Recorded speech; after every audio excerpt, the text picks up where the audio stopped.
सोचो, अगर एक बेहद खूबसूरत लड़की किसी इंसान नहीं बल्कि एक खतरनाक दानव के प्यार में पागल हो जाए। आखिर उस दानव ने ऐसा क्या किया कि उसने उसके दिल पर ही राज कर।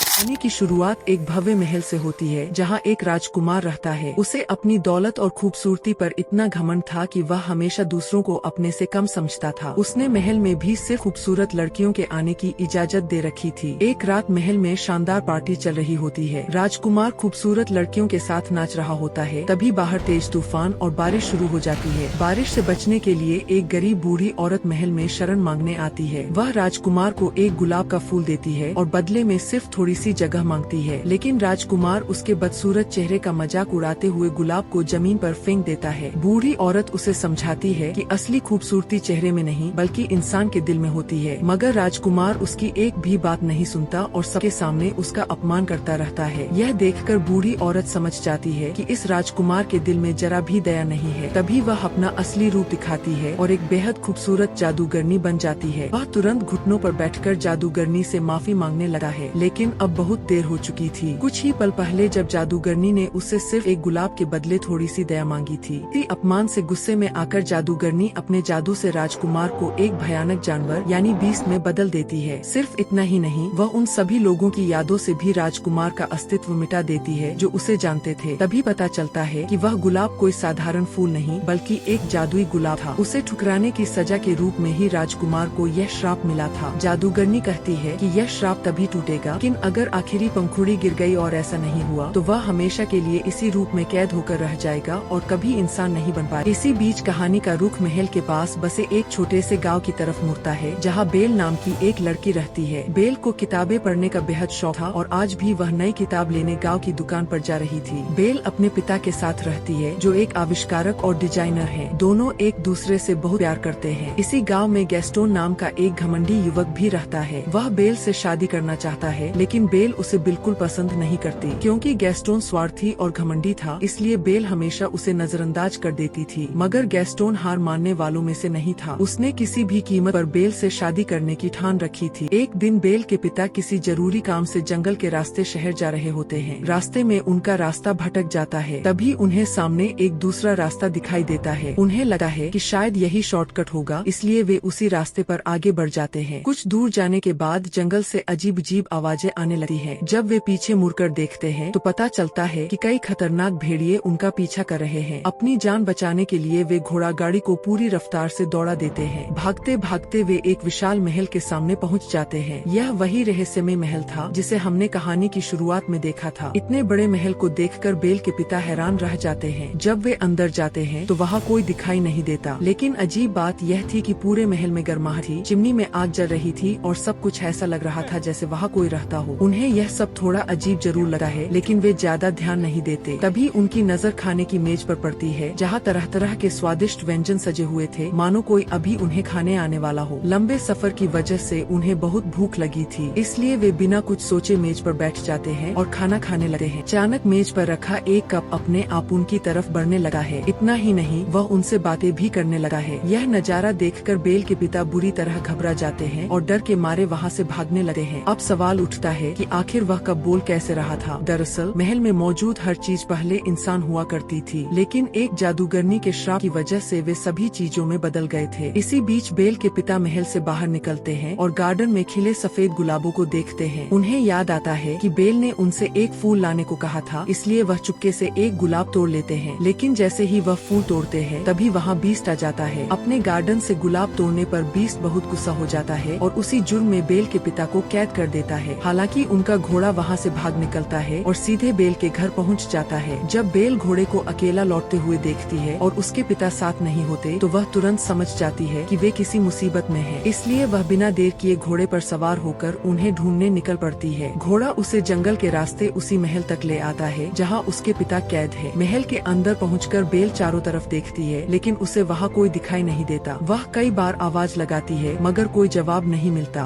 तभी आगे बढ़ते हुए उसे कुछ लोगों के के बात करने की आवाजें सुनाई देती है। हैरानी की बात यह थी कि वहाँ कोई इंसान मौजूद नहीं था। असल में यह आवाजें उसी घड़ी और कैंडल स्टैंड की थी। बेल जैसे ही उस घड़ी और कैंडल स्टैंड के पास पहुँचती है, तभी ऊपर से उसे अपने पिता की चीख सुनाई देती है। वह बिना एक पल गवाए ऊपर वाले फ्लोर पर पहुँच जाती है, जहाँ उसके पिता एक कोठरी में कैद होते हैं। बेल के पिता घबराकर उसे बताते हैं कि इस महल की हर चीज जिंदा है, इसलिए जितनी जल्दी हो सके यहाँ से भाग जाओ। अगर बीस्ट ने तुम्हें देख लिया तो वह तुम्हें भी कैद कर देगा। बेल पूछती है कि आखिर यह बीस्ट कौन है। तब उसके पिता बताते हैं कि वह बेहद खतरनाक है।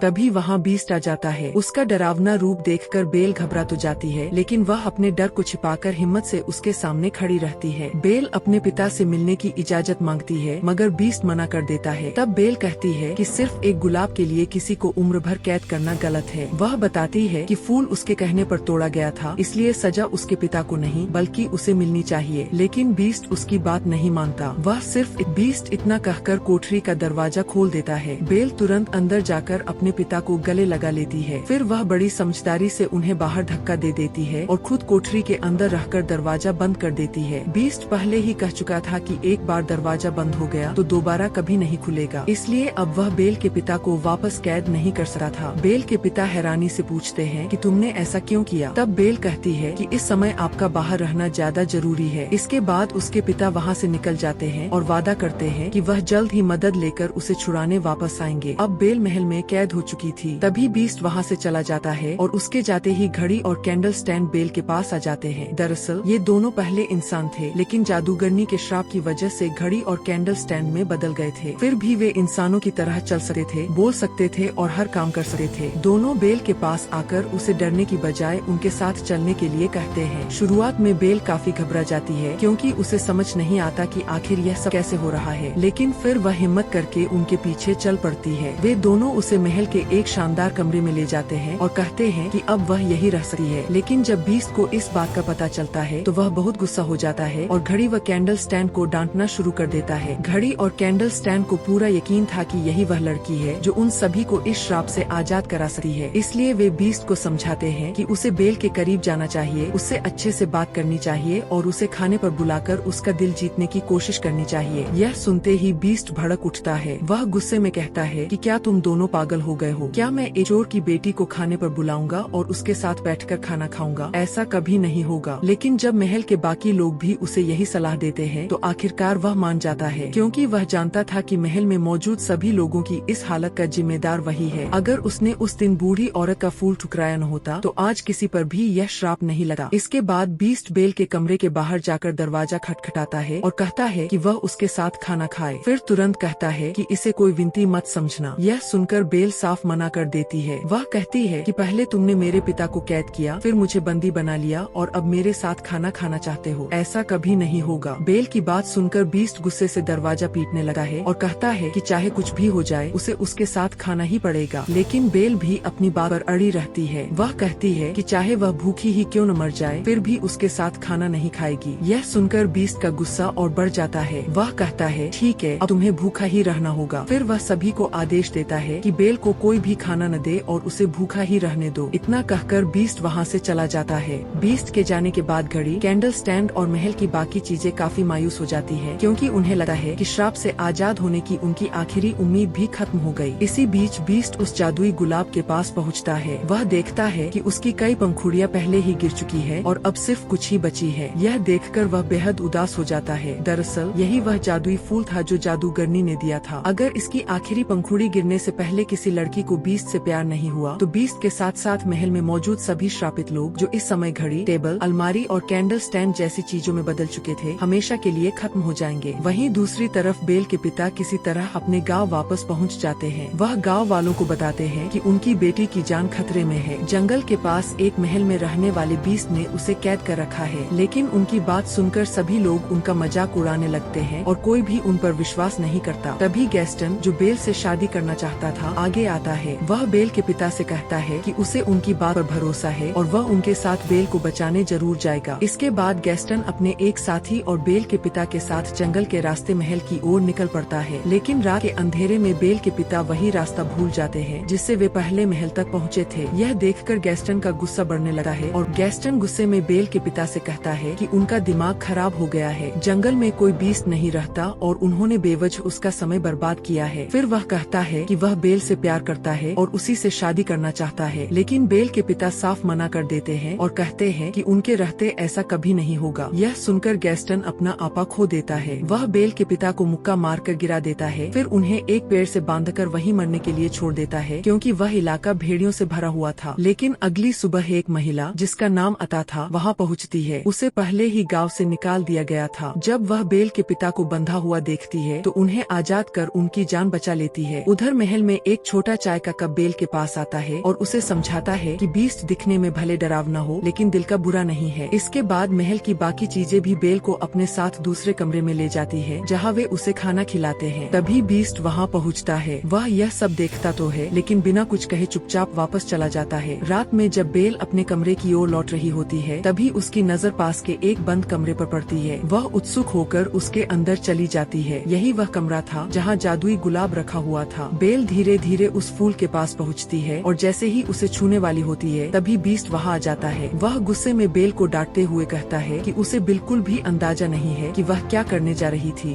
बीस्ट गुस्से में बेल से कहता है कि अगर इस जादुई फूल को कुछ हो जाता तो उन सभी की जान चली जाती। फिर वह चिल्लाते हुए कहता है कि यहाँ से चली जाओ और दोबारा कभी अपनी शक्ल मत दिखाना। बीस्ट की यह बात सुनकर बेल रोने लगती है और फैसला करती है कि अब वह इस महल में एक पल भी नहीं रुकेगी। वह तुरंत घोड़े पर बैठकर जंगल की ओर निकल जाती है। महल की सभी श्रापित चीजें उसे रोकने की बहुत कोशिश करती है, लेकिन बेल उनकी एक नहीं सुनती। उसे जाते देखकर वे सभी उदास हो जाते हैं, क्योंकि उन्हें लगने लगा है कि अब वे हमेशा के लिए इसी श्राप में फंसे रह जाएंगे। इधर जंगल में कुछ दूर पहुँचते ही कई भेड़िए बेल को घेर लेते हैं, लेकिन इससे पहले कि वे उस पर हमला कर पाते तभी बीस्ट वहाँ पहुँच जाता है और उनसे लड़ने लगा है। लंबी लड़ाई के बाद वह सभी भेड़ियों को भगा देता है, लेकिन खुद बुरी तरह घायल हो जाता है। बेल वहाँ से जाने ही वाली होती है तभी उसकी नजर जमीन पर गिरे बीस्ट पर पड़ती है। उसे एहसास होता है कि बीस्ट ने अपनी जान जोखिम में डालकर उसकी जान बचाई है, इसलिए वह उसे छोड़कर जाने की बजाय उसके पास लौट आती है। बेल कहती है कि वह उसे उठा नहीं सकती, इसलिए उसे खुद ही खड़ा होना होगा। बीस्ट बड़ी मुश्किल से उठता है, जिसके बाद बेल उसे घोड़े पर बैठाकर वापस महल ले आती है। महल में बेल को दोबारा देखकर सभी श्रापित चीजें बहुत खुश हो जाती है। महल की सभी श्रापित चीजें चाहती थी कि बेल और बीस्ट एक दूसरे से प्यार करने लगे, ताकि श्राप हमेशा के लिए खत्म हो जाए और सब कुछ पहले जैसा हो जाए। इसलिए वे बेल को अपनी पूरी कहानी बताते हैं कि जादुई गुलाब की आखिरी पंखुड़ी गिरते ही उन सभी की मौत हो जाएगी, लेकिन वे जानबूझकर यह बात छिपा लेते हैं कि आखिरी पंखुड़ी गिरने से पहले बेल और बीस्ट का एक दूसरे से प्यार करना जरूरी है, क्योंकि अगर बेल को यह सच पता चल जाता तो उसे लगता कि सब लोग उसे जबरदस्ती बीस्ट के करीब लाने की कोशिश कर रहे हैं और फिर उसके मन में कभी सच्चा प्यार पैदा नहीं हो पाता। इसके बाद बेल बीस्ट के पास जाती है और उसके घावों पर मरहम लगाती है। इलाज करते समय वह एक शेर भी सुनाती है, क्योंकि उसे किताबें पढ़ने और शायरी का बहुत शौक था। लेकिन जैसे ही बेल शेर पढ़ती है, बीस्ट उसका अगला हिस्सा खुद पूरा कर देता है। यह देखकर बेल हैरान रह जाती है और पूछती है कि क्या तुम भी कविता पढ़ते हो? इस पर बीस्ट कहता है कि उसे प्रेम कहानियों की कविता पसंद नहीं, लेकिन उसने काफी पढ़ाई की है। यह सुनकर बेल समझ जाती है कि बीस्ट बहुत पढ़ा लिखा है। फिर बेल कहती है कि उसे प्यार मोहब्बत की कहानियाँ और किताबें पढ़ना बहुत पसंद है। बीस्ट मुस्कुराकर कहता है कि यह बात तो उसे पहले से ही पता चल गई थी। इसके बाद वह बेल को अपनी विशाल लाइब्रेरी में ले जाता है, जहाँ अनगिनत किताबें रखी हुई थीं। वह बेहद खुश होती है, क्योंकि उसके गांव में पढ़ने के लिए मुश्किल से कोई किताब मिलती थी, जबकि यहाँ पूरी लाइब्रेरी किताबों से भरी हुई थी। तब बीस्ट उससे कहता है कि अगर वह चाहे तो हमेशा यही रह सकती है, और अगर उसे यह लाइब्रेरी पसंद है तो आज से यह पूरी लाइब्रेरी उसकी है। यह सुनकर बेल की खुशी का ठिकाना नहीं रहता। धीरे धीरे समय के साथ दोनों की दोस्ती गहरी होने लगती है। वे साथ में समय बिताने लगते हैं, एक साथ खाना खाते हैं और एक दूसरे की कंपनी उन्हें अच्छी लगने लगती है। बेल को खुश करने के लिए बीस्ट उसके लिए गाना भी गाता है, जिसे सुनकर बेल मुस्कुरा उठती है। महल की सभी श्रापित चीजें यह देखकर बहुत खुश होती है। उन्हें लगने लगा है कि अब बेल और बीस्ट एक दूसरे को पसंद करने लगे हैं। एक दिन कैंडल स्टैंड बीस्ट से कहता है कि अब उसे अपने दिल की बात बेल से कह दे, क्योंकि बेल के मन में भी उसके लिए भावनाएं हैं। लेकिन बीस्ट खुद पर भरोसा नहीं कर पाता। वह कहता है कि वह एक जानवर जैसा दिखता है, इसलिए बेल उससे कभी प्यार नहीं करेगी। तब कैंडल स्टैंड उसे हिम्मत देता है और कहता है कि कम से कम एक बार कोशिश तो करनी चाहिए। इसके बाद महल की सभी श्रापित चीजें मिलकर बीस्ट को तैयार करती है, ताकि वह किसी राजकुमार जैसा लगे। वहीं दूसरी तरफ वे बेल को भी किसी रानी की तरह सजा देती है। बेल को डांस करना बहुत पसंद था, इसलिए दोनों साथ में डांस करने लगते हैं। उधर बेल के पिता किसी तरह वापस गाँव पहुँच जाते हैं। वह सभी को बताते हैं कि गैस्टन ने उन्हें जंगल में एक पेड़ से बांधकर मरने के लिए छोड़ दिया था, ताकि भेड़िए उन्हें खा जाएं। लेकिन गैस्टन उनकी बात को झूठ बता देता है। तभी अता भी वहाँ आ जाती है, जिसने जंगल में बेल के पिता की जान बचाई थी। वह गाँव वालों को पूरी सच्चाई बताती है कि गैस्टन ने ही उन्हें बांधा था। लेकिन गैस्टन उसकी गवाही भी ठुकरा देता है। वह कहता है कि अता की बातों का कोई मतलब नहीं है, क्योंकि उसे पहले ही गाँव से निकाल दिया गया था। तभी गैस्टन का साथी भी झूठ बोलते हुए उसका साथ देता है और कहता है कि गैस्टन सच बोल रहा है। दो लोगों की बात सुनकर गाँव वाले गैस्टन पर ही भरोसा कर लेते हैं। उन्हें लगने लगा है कि बेल के पिता की मानसिक हालत ठीक नहीं है और उन पर किसी बुरी ताकत का साया है। इसी वजह से वे उन्हें पकड़कर कैद कर देते हैं, ताकि वह किसी के लिए खतरा न बन सके। वहीं दूसरी ओर महल में बेल और बीस्ट साथ में डांस कर रहे होते हैं। बीस्ट कई सालों बाद डांस कर रहा था और वह बेल से कहता है कि यह एहसास उसे बहुत अच्छा लग रहा है, जैसे वह इसे कब का भूल चुका था। बेल मुस्कुराकर बताती है कि उसे भी डांस करना बहुत पसंद है और यह उसने अपने पिता से सीखा है। यह सुनकर बीस्ट बेल से पूछता है कि क्या उसे अपने पिता की याद आती है। बेल उदास होकर कहती है कि उसे अपने पिता की बहुत चिंता हो रही है। यह सुनकर बीस्ट उसे एक जादुई आईना दिखाता है और कहता है कि इस आईने में वह जिस इंसान को देखना चाहे उसे देख सकती है। बेल जैसे ही अपने पिता के बारे में सोचती है, आईने में उनका चेहरा दिखाई देने लगा है। वह देखती है कि गाँव वालों ने उसके पिता को कैद कर रखा है। यह देखकर बेल घबरा जाती है। तब बीस्ट उससे कहता है कि उसे तुरंत अपने पिता के पास जाना चाहिए, क्योंकि इस समय उन्हें उसकी सबसे ज्यादा जरूरत है। जाते जाते वह बेल को वही जादुई आईना भी दे देता है और मुस्कुराकर कहता है कि जब भी उसे उसकी याद आए तो इस आईने में उसका चेहरा देख लेना। इसके बाद बेल बिना देर किए अपने पिता को बचाने के लिए महल से निकल जाती है। उसके जाने के बाद बीस्ट बिल्कुल अकेला पड़ जाता है। उसे एहसास हो चुका था कि वह बेल से प्यार करने लगा है, लेकिन अब उसने खुद ही बेल को आजाद कर दिया था। इसलिए उसे लगने लगा कि जादूगरनी का श्राप अब कभी खत्म नहीं होगा। यही सोचकर बीस्ट और महल की बाकी श्रापित चीजें भी बेहद उदास हो जाती है। उधर बेल अपने गांव पहुंचती है और देखती है कि गांव वालों ने उसके पिता को कैद कर रखा है। वह सबको समझाने की कोशिश करती है कि उसके पिता सच बोल रहे हैं और जंगल के महल में सचमुच एक बीस्ट रहता है, लेकिन कोई भी उसकी बात पर भरोसा नहीं करता। तब बेल सभी के सामने जादुई आईना निकालती है और उसमें बीस्ट की तस्वीर दिखा देती है। यह देखकर सभी गाँव वाले हैरान रह जाते हैं। बेल उन्हें समझाती है कि डरने की कोई बात नहीं है। बीस्ट देखने में भले डरावना हो, लेकिन उसका दिल बहुत अच्छा है और वह किसी को नुकसान नहीं पहुंचाता। लेकिन जब गैस्टन बेल के मुंह से बीस्ट की इतनी तारीफ सुनता है तो उसे समझ आ जाता है कि बेल अब बीस्ट से प्यार करने लगी है। यह बात उसे बिल्कुल पसंद नहीं आती और वह जलन से भर जाता है। गैस्टन तुरंत गाँव वालों को भड़काना शुरू कर देता है। वह कहता है कि बीस्ट ने बेल पर काला जादू कर दिया है, इसलिए वह भी अपने पिता की तरह अजीब बातें कर रही है। फिर वह लोगों से कहता है कि बेल भी अब सबके लिए खतरा बन सकती है, इसलिए उसे भी उसके पिता के साथ बांध देना चाहिए। गाँव वाले उसकी बातों में आ जाते हैं और बेल को भी उसके पिता के साथ कैद कर देते हैं। इसके बाद गैस्टन पूरे गाँव को उकसाता है कि सभी मिलकर महल चले और बीस्ट को मार डाले। वह लोगों को डराता है कि अगर बीस्ट जिंदा रहा तो एक दिन गाँव पर हमला कर देगा। उसकी बातों में आकर पूरा गाँव हथियार लेकर महल की ओर निकल पड़ता है। लेकिन गैस्टन का असली मकसद कुछ और था। वह बीस्ट को मारकर उसके महल पर कब्जा करना चाहता था और खुद उस महल का मालिक बनना चाहता था। उधर बेल किसी तरह खुद को आजाद कर लेती है और जल्दी से महल की तरफ रवाना हो जाती है। इसी बीच गांव वाले महल तक पहुंच जाते हैं। जैसे ही वे अंदर घुसते हैं, महल की सभी श्रापित चीजें जैसे घड़ी, कैंडल स्टैंड और बाकी सामान उन पर हमला कर देते हैं। यह सब देखकर गांव वाले बुरी तरह घबरा जाते हैं, क्योंकि उन्हें समझ ही नहीं आ रहा था कि आखिर यह सब कैसे हो रहा है।